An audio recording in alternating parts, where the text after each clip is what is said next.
నమస్తే, welcome to Taksh media. నేను మీ జవేరియా. ప్రస్తుతం మనతో పాటు ఉన్నారు అనిల్ శర్మ గురుగారు. నమస్కారం గురుగారు. నమస్కారం అండి. శ్రీమాత్రే నమః.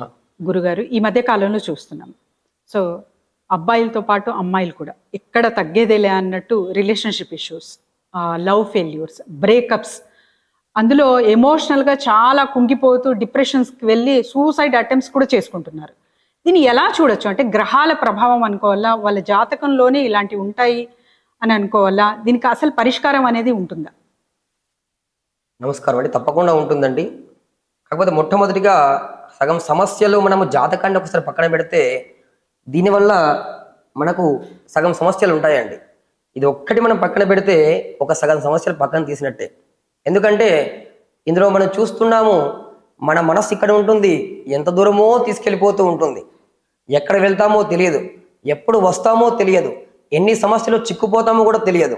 కనుక ఇది ఒక్కదాన్ని మనం పక్కన పెట్టినట్లయితే దీనిని దూరవాణి, అదే మనము ఇంగ్లీష్లో ఫోన్ అంటుంటాం, దీన్ని మనం ఒక్కసారి పక్కన పెడితే మన జీవితంలో ఒక సగం ఎత్తుకు మనము ఎదిగినట్టే అండి.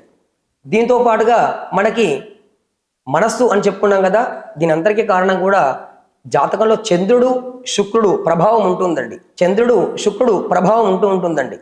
ఎందుకంటే ఒక ఇద్దరు ప్రేమ సంబంధించినటువంటి వ్యక్తిత్వాన్ని మనం చూసుకున్నట్లయితే మనకి వివాహ కారకుడు శుక్రుడు, అదేవిధంగా మనస్సు కారకుడు చంద్రుడు.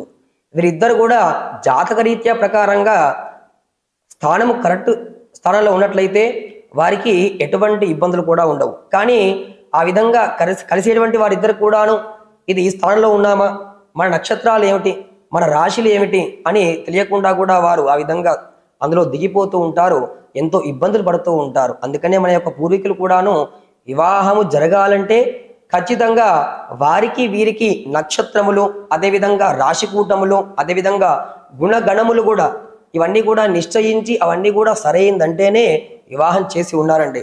దీనికన్నా అతి ముఖ్యమైన విషయం ఏంటంటే ముహూర్తము. దీనివల్ల ఎన్నో వివాహాలు జరిగిన తర్వాత చాలా మందికి కూడా విడాకులు అవుతున్న సందర్భం ఏదైనా ఉంది అంటే అది కేవలం ఒక ముహూర్త నిర్ణయం మాత్రమే.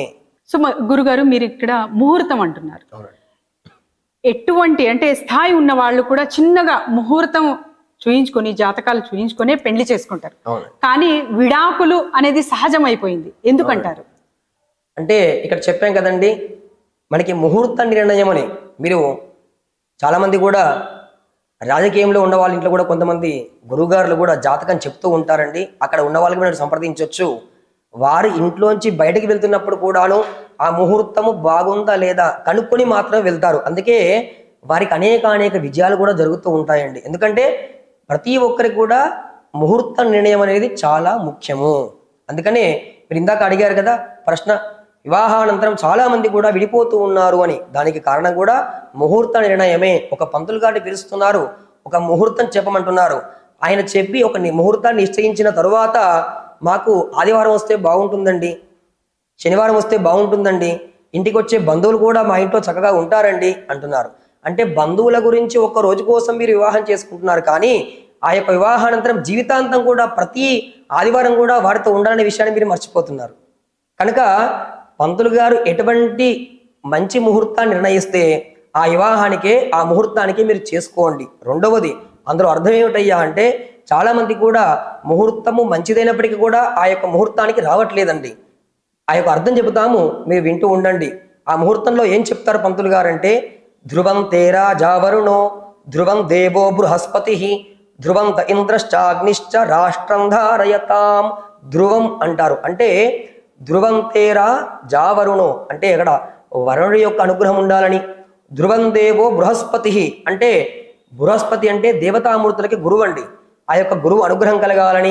ఆ విధంగా ఎన్నో చక్కటి మంత్రాలన్నీ కూడా ఆ జీలకర్ర బెల్లంలో పెట్టినప్పుడు మంత్రాలు చదువుతారు. ఎందుకండి ఆ చేయడం వల్ల ఏమైనా పంతులు గారికి ఏమైనా వస్తుందా అంటే వారు శుభంగా జరగాలని మాత్రమే ఆ మంత్రాన్ని కూడా మనకి బోధిస్తూ ఉంటారు.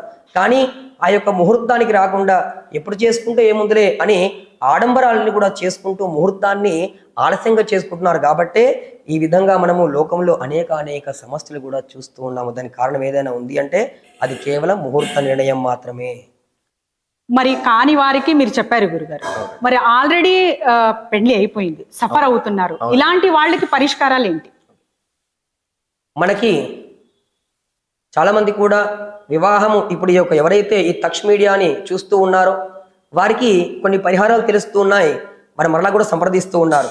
ఒకవేళ వివాహం పూర్తయిపోయింది, వారి నక్షత్రాల ప్రకారంగా కలవట్లేదు, వారు గొడవలు పడుతూ ఉన్నారు, మరి అటువంటి వారికి ఏ విధంగా మనము పరిష్కారాన్ని చూపించాలి అంటే ఇక్కడ కింద స్క్రోల్ అవుతున్నటువంటి నెంబర్ని మీరు సంప్రదించినట్లయితే మీకు అన్ని సమస్యలకు కూడా పరిష్కారాలు దొరుకుతాయి.